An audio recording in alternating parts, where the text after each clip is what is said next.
Imagine standing on the Palu in the Swiss Alps, ice axe in hand, sunlight glinting off this dazzling ice. That thrill of extreme mountaineering, it's powerful. It really is a huge draw for so many people. But what if those breathtaking landscapes, those icy giants, are actually becoming memories faster than we think? Well, that's exactly what seems to be happening. Today, we're doing a deep dive into the accelerating melt of glaciers.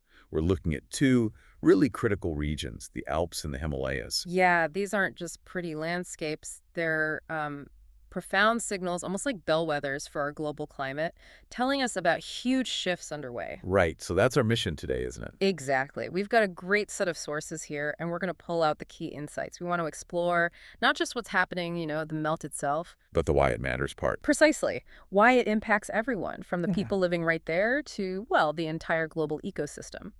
We'll start with the Alps, where the changes are maybe more visible, more immediate. Almost heartbreaking, some of the sources say. Yeah. And then we'll zoom out to the Himalayas, the third pole, where the implications are just colossal. Okay, let's start in the Alps then. Our sources, they paint this really vivid picture of a world, well, changing fast. Yeah. A landscape famous for ice and adventure, but it's disappearing. Mm-hmm.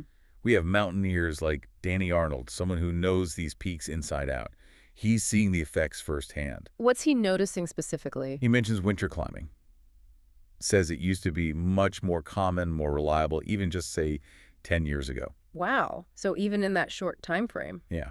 The very thing he loves is literally melting away. And it's striking how quickly the situation can flip, even when you hear something that sounds like good news initially. You mean like that winter in 2018? Exactly. Spring 2018, remember, there was some real optimism coming out of Glacier 3000 in Switzerland. They had a lot of snow that winter, right? Over 5 meters, which is, well above average, it seemed like. Maybe, just maybe, a good year could make a difference. But it didn't last. Not at all.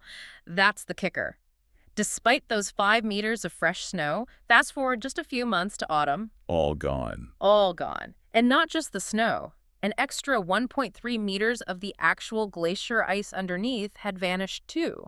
That's incredible. So the good winter didn't even stop the loss, let alone reverse it. Precisely. You have researchers like Matthias Huss, people who've spent their lives studying these glaciers. He's watching them die, basically. That's his word for it. He calls it nothing less than a tragedy. It really drives home the point. One good winter, it's just a temporary pause now. It can't fight the long-term trend. So beyond that visible ice melt, what else are we seeing? The sources mention other connected changes, right? Absolutely. It's a cascade. Things you might not immediately link, like pollen seasons starting earlier and lasting longer. Which is bad news for allergy sufferers. Definitely. And then there's the spread of invasive species, which seems partly linked to higher CO2 levels. It's all interconnected. And what about the mountains themselves, their actual stability? That's a huge one. The permafrost, the permanently frozen ground that sort of holds the Alps together like glue. Yeah. It's thawing. And as it thaws, the risk of rockfalls, of landslides, it just goes up and up. Changing the whole safety aspect of the mountains. Fundamentally, and the consequences can be immediate and devastating. Think about Bondo in Switzerland back in 2017. Oh, that huge landslide. I remember hearing about that. Yeah, 3 million cubic meters of rock just crashing down. Terrible. Didn't people die? 8 hikers, tragically. Huh. And it wiped out part of the village, forced people like Elvira, I think her name was, to leave her family home, a home that had been there for 345 years. Wow. Just gone. The locals have a phrase for it now. They say the mountain has a fever. Chillingly accurate.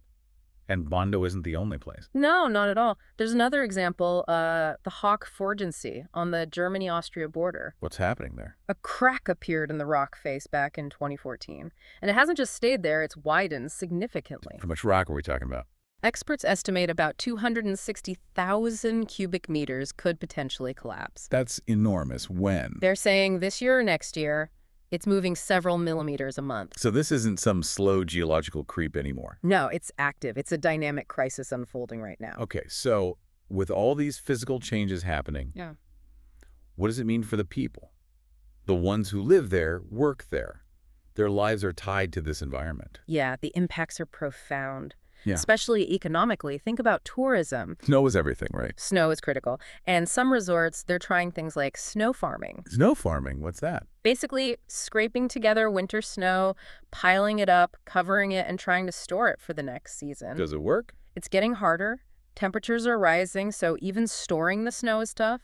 In 2018, for instance, on the Zugspitze, even with snow farming efforts, they couldn't open the ski season on time. It was just too warm.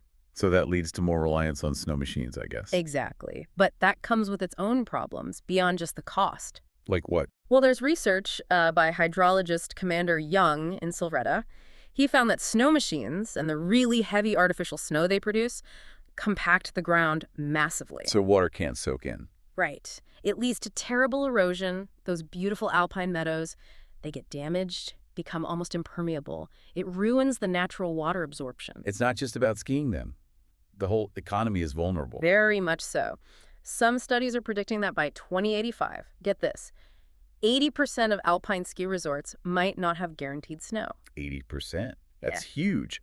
Many could just shut down. That's the fear. And it's not just snow. Water scarcity itself is becoming a massive issue across the Alps. You mentioned the meadows, but for farming too. Absolutely. Think about a farmer like Radar Denser in Switzerland. He used to rely on natural meltwater for his fields, for his animals. And now? Now, he's had to resort to flying in water by helicopter, 700 liters at a time, multiple times a day, just to keep his 90 cows and calves hydrated. Helicoptering water, that's extreme. It is. And things got so bad he even had to slaughter some animals because there just wasn't enough feed growing.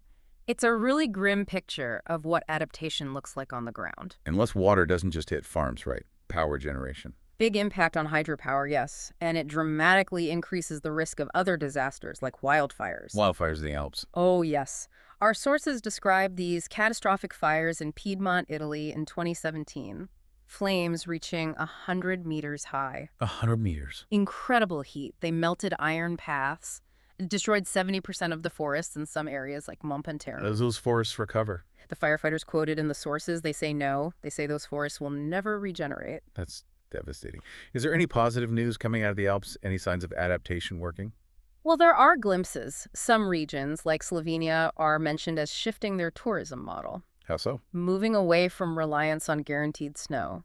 Focusing more on attracting visitors who value the unspoiled nature, the hiking, the off-the-beaten-path experiences, rather than just skiing on artificial snow. So finding new ways to thrive based on what the environment can offer sustainably. Exactly. It shows adaptation isn't just about managing the damage, but also about finding new, maybe more resilient paths forward. Okay, let's pivot now. Let's head east to another critical mountain range. Right. The Himalayas. Right. The third pole. The third pole. Holding the largest volume of ice and snow outside the actual polar regions and providing fresh water for how many people? Nearly 2 billion people. It's staggering. The scale there is just immense. What's happening to those glaciers? The scale of reliance is, as you say, immense. These glaciers feed 10 of Asia's biggest rivers, the Ganges, Indus, Brahmaputra, Mekong. Supplying water to literally a quarter of the world's population. Exactly. And our sources confirm they are retreating at an unprecedented rate, faster than the global average loss. Some parts are seeing annual mass loss of up to 0.44%. And the acceleration seems key here. The numbers are pretty stark. Globally, from 2000 to 2023, glaciers lost about 267 gigatons of ice per year. Which is hard to even picture. It is. Like 70 million Eiffel Towers worth of weight vanishing every year. Yes. But specifically for the Hindu Kush Himalaya, the HKH, Yes. they've been losing the equivalent of half a meter of ice thickness every single year since 2000. Half a meter a year. And that rate is double what it was between 1975 and 2000. A clear doubling. And it gets worse. Between 2011 and 2020, they disappeared 65% faster than in the decade before that. 65% faster again. That rate of acceleration is terrifying. So why? Why is the melt so much faster, so pronounced in the Himalayas? It's not just global warming, is it?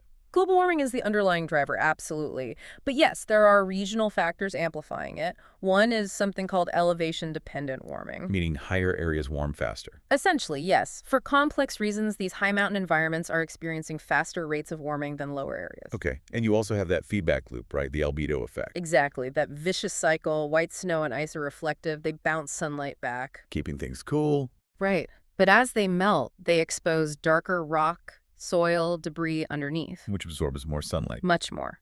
Turns it into heat, which then melts more ice, exposing more dark surfaces. And round it goes. It just speeds everything up. A self-accelerating problem. Precisely. But there's another really significant regional factor, maybe less obvious. What's that? The deposition of what scientists call light-absorbing particles. Okay, like dust. Dust, yes, mineral dust. But also, crucially, black carbon. Soot, essentially. Where's that coming from? A lot of it drifts up from the heavily polluted Indo-Gangetic Plain. Air currents carry it up and it settles right on the glaciers. And that makes them less reflective, like the dark rock? Exactly. It darkens the surface, reduces the albedo. One study actually found that black carbon alone was responsible for nearly 40%, 39% to be exact, of the total ice mass loss during the pre-monsoon season on one particular glacier. Wow, almost 40% just from soot. During that critical melt season before the monsoon clouds arrive. Yes, when the sun's energy is really hitting the ice directly. But wait, if black carbon is such a big factor, and it's coming from regional pollution, does that offer a different kind of solution? That's the really interesting part, because reducing black carbon emissions is largely a local and regional challenge, not just a global CO2 problem. Meaning it's potentially easier to tackle. Potentially faster, yes. The sources actually call tackling black carbon the fastest, most effective way to slow climate change in the short term for that region. And there are other benefits too, right? Health benefits. Huge ones. Black carbon is a major component of air pollution linked to millions of premature deaths every year.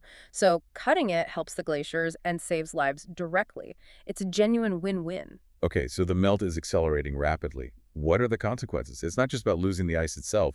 It triggers other things. Absolutely. A whole series of interconnected cascading impacts that are going to affect billions of people. One of the first, and maybe one of the most deceptive, is something called peak water. Peak water, what does that mean? It's a bit counterintuitive. Initially, as glaciers melt faster, the runoff into rivers actually increases. Oh, so more water initially. That sounds good. Exactly. It seems good. But it's temporary. It's a false peak. That period of increased flow masks the underlying problem. Which is that the glaciers are shrinking. Once they shrink past a certain point, they lose their ability to act as natural reservoirs, storing water and releasing it steadily, especially during the dry seasons when people need it most. So after the peak, the supply drops off. Irreversibly. The projections show a significant decline in water supply after the middle of the century. This creates, as one source puts it, huge uncertainty for hundreds of millions of people downstream. And what happens when water gets scarce in a region so dependent on it? Agriculture must be hugely impacted. Immensely. You've got 120 million farmers just in the Indus, Ganges, and Brahmaputra basins alone. Wow. Changing meltwater patterns completely disrupt traditional farming. It forces an unsustainable reliance on groundwater, which is also depleting. And could it lead to conflict? That's a serious concern mentioned in the sources, the potential for water wars over shared, dwindling river resources. It definitely adds a layer of geopolitical tension. And just like in the Alps, the thawing permafrost is an issue in the Himalayas too. Yes, very much so. Widespread geological instability, more landslides, more mudslides, more avalanches. Threatening villages. Infrastructure. Absolutely. Critical infrastructure like roads and hydropower plants are at risk. And even entire towns. Look at Joshimath in India. Oh, right. The town that was literally sinking. Exactly. Yeah. Land subsidence linked to various factors, including potentially thawing permafrost and uncontrolled development, forced evacuations. It's a stark warning. And this instability, it connects to another major risk, something about glacial lakes. Yes. Glacial lake outburst floods, or GLOFs. This is one of the most catastrophic consequences. How do they happen? As glaciers melt, they often form new lakes high up in the mountains. These lakes are frequently dammed only by loose piles of rock and debris left by the retreating glacier, what's called a moraine. So not very stable dams. Not at all. They can be very fragile. If there's a landslide into the lake, or if the moraine dam itself fails due to water pressure or erosion. The whole lake just lets go. Suddenly, catastrophically, a massive wall of water, mud, ice, and boulders comes rushing down the valley, wiping out everything in its path. Have we seen major GLOFs happen recently? Yes. The sources mention the 2021 Chamoli flood in India, which caused terrible destruction and the loss of life, and the destruction of the Upper Botikoshi hydropower project in Nepal by a similar event. And there are more of these dangerous lakes forming. Hundreds of them across the Himalayas are now considered potentially dangerous. It's a ticking time bomb in many valleys. Beyond the immediate physical dangers, what about the ecosystems? Right. Diversity. Huge impacts there, too. Cold-adapted species in the rivers, the fish and insects adapted to glacial meltwater, they're being replaced by more generalist species as the water warms and flow patterns change. So less unique biodiversity. And less overall resilience in the ecosystem. On land, habitats are fragmenting, pushing iconic species like the snow leopard and the red panda into smaller areas. Or are we talking extinctions? The projections are grim. One estimate suggests up to a fifth of plant species unique to the region could disappear entirely if the glaciers vanish. This is quite a picture, both in the Alps and the Himalayas. The UN Secretary General Antonio Guterres recently said Himalayan glaciers are caving in. Yeah, he called them early warning systems for irreversible tipping points. That was in May 2025. It highlights the urgency. It feels like we're dealing with changes that are happening incredibly fast, and maybe some are already unavoidable. That's a key point from the sources. Some level of future melt is already locked in because of past emissions, but that doesn't mean we give up. So what can be done if some change is unavoidable? It has to be a two-pronged approach. First, decisive global action to cut greenhouse gas emissions as fast and as deeply as possible. That's mitigation. Slowing down the future warming. Exactly. But second, and equally crucial, is robust, well-funded regional adaptation, helping communities cope with the changes that are already happening and those that are coming. What does that adaptation look like on the ground? It's a whole range of things. Better monitoring, for starters. Using drones, using satellite remote sensing to really track glacier changes, lake formation, slope stability. To predict hazards. Yes, to predict hazards like landslides and GLOFs. Developing effective early warning systems for those GLOFs is critical to save lives. And managing the water issue. Investing in water storage solutions, maybe carefully planned reservoirs, and promoting more efficient water use, like modern irrigation techniques in agriculture. This brings up the idea of fairness, doesn't it? Climate justice. Absolutely. Regions like Nepal, they've contributed almost nothing to the historical emissions driving this crisis. Yet they're facing some of the worst impacts. Precisely. They're dealing with what's termed loss and damage, those impacts that are so severe you can't really adapt to them anymore. They're just losses. And the funding for adaptation in these places. The sources are very clear. It is woefully insufficient. There's a huge gap between what's needed and what's being provided by the international community. So what's the takeaway for someone listening to this? It sounds overwhelming. It is serious, no doubt. But the message isn't despair. It's that even with some melt locked in, every 10th degree is worth fighting for. Meaning our actions now still matter enormously in determining how bad things get. Exactly. We need to adapt to a future where, for example, the Aletsch Glacier, the biggest in the Alps, is projected to basically disappear by 2100. That's the reality we need to prepare for. But we can still influence the speed and severity of these changes globally. Yes. And locally, the sources conclude the people in these mountain regions, they will have to adapt to drier conditions, hotter conditions, a future without the glaciers they've always known. It's not a distant threat anymore. No. It's a present, rapidly escalating emergency.